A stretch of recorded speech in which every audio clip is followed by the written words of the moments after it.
তুমি কাকে ভুলে গিয়েছ? তোমার আল্লাহ সুবহানাহু ওয়া তাআলাকে, যার নামে কিনা তোমার হৃদয়ের প্রতিটি স্পন্দন আন্দোলিত হয়, যিনি না চাইতেই তোমাকে সব কিছু দিয়ে দেন। তুমি কি জানো না তুমি কার বান্দা? তুমি কি ভুলে গিয়েছ তোমার রাতের নিঃশব্দ কান্না, তোমার ভেঙে টুকরো টুকরো হয়ে যাওয়া হৃদয়, তোমার ভীত কাপা হাতে ভিখারির মতো দোয়া? এসবের সাক্ষী তো তিনি, তোমার রব। তুমি এখন হয়তো ঘরের এক কোণায় বসে আছো একা, তোমার ঘর অন্ধকার, সাথে মনও অন্ধকারচ্ছন্ন। কিন্তু আকাশের ওপাশে তোমার জন্য একটা দরজা এখনো খোলা আছে। তুমি এখন হয়তো ভুলে গিয়েছ তুমি সিজদায় কিভাবে ভেঙে পড়তে, তুমি নামাজে কাঁদতে, আয়াতের অতল গভীরে হারিয়ে যেতে আর বলতে, ইয়া রব, আমি আপনাকে ভালোবাসি।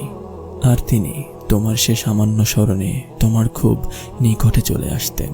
তোমার নিঃশব্দ কান্নার প্রতিটি শব্দ তিনি শুনতেন অসীম ভালোবাসা দিয়ে। তুমি তো বলেছিলে তুমি আল্লাহকে ভালোবাসো, তাহলে কেন এই দূরত্ব?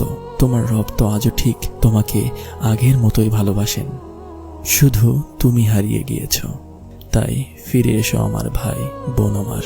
তুমি কাঁদলে আজও তার আরশ কেঁপে ওঠে। তুমি ডেকেই তো দেখো, তোমার প্রিয় রব এখনো অপেক্ষায় আছেন তোমার ব্যথিত অন্তরে একবার ফিরে আসার জন্য। ভিডিওটি ভালো লাগলে শেয়ার করে দিবেন, কারণ হতে পারে আপনার একটি শেয়ার কারো হেদায়েতের মাধ্যম।